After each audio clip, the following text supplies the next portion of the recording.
You ready? All right, this is take one. Here I go.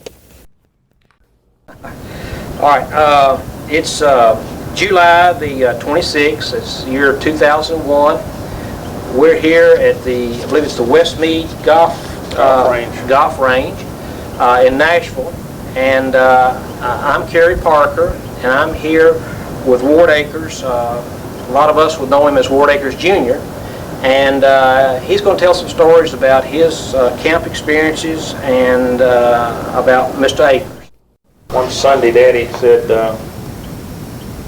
you want to go for a boat ride on the Cumberland River? And I said, yeah, that'd be fun. And we met Richard Parker at the dam.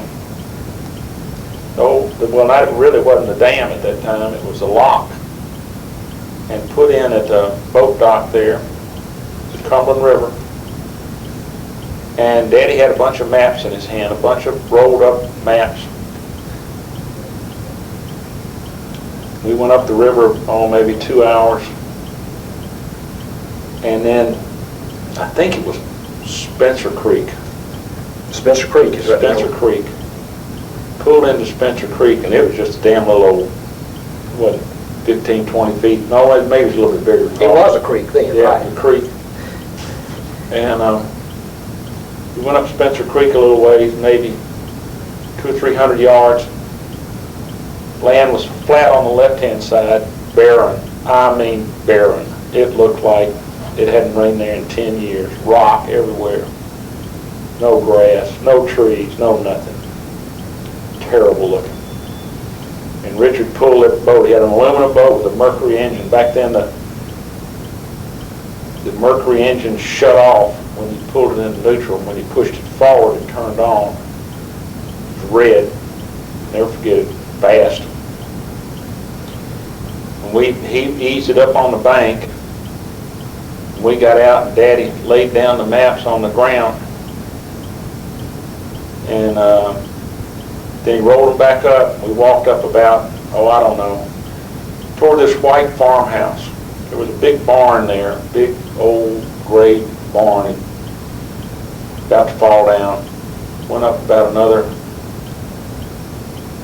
well, just before that barn, and he laid the maps back down again and put a rock on each corner. Now he said, water's going to come to right here.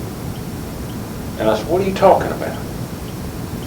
He said, the water is going to come to right here. He said, we're going to move Boxwell down to here. And I'm going to build a camp here. And I looked at Daddy and I said, Daddy, you're crazy as hell. I said, this is the most barren, rock-forsaken place I've ever seen in my life. I said, I can't believe that you'd leave that beautiful pine smell, and it did smell up there at Rock Island. It had a smell to it. When you drove in there, it had a smell. I said, you're going to come down here to this dust bowl with no trees, no nothing? And I said, you're talking about swimming in that out there versus the Caney Fork River? He says, no. He said, we're going to build a camp down here. He said, I'm going to build 4 camps down here. We're going to hold 2,000 kids a week down here. I said, Daddy, you know, if I talk to him right now, I said, boy, you've been smoking, you know. But he had it all.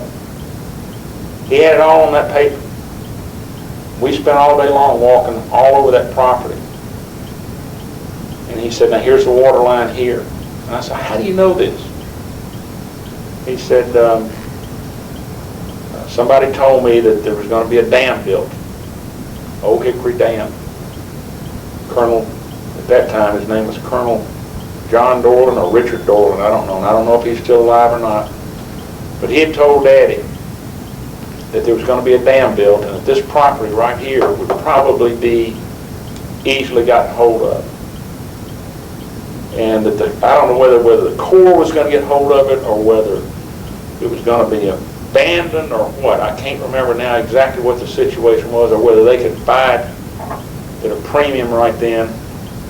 Anyway, Colonel Dorland had told him about where the water was going to be, and those were Corps of Engineer maps. We walked all over there. We walked up the hill. He said, right over there is going to be the ski dock. Right up there is going to be the family camp area.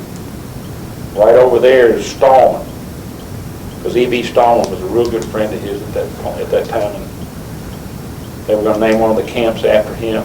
He said, right down here, he said, let's walk down here. We're going to build a waterfront right here. He said, I'm going to pour slabs before the water comes up, concrete slabs, so the children won't have to be swimming in the mud. He says, I'm going to go ahead and build the piers. We'll put these railroad ties, railroad rails in the concrete before the water comes up. So they actually started a year before all this water came up, before the dam was built. And they poured all that concrete, and they put all that gravel in there. And they had the docks, they had everything done, ready for the water to come up. And I just said, Daddy, this won't work. I said, this is terrible. I said, this is horrible. Amazing grace, how sweet the sound that saved a wretch like me. I once was lost, but now I'm found. Was blind, but now I see. 'Cause I get a peaceful, easy feeling. I know you won't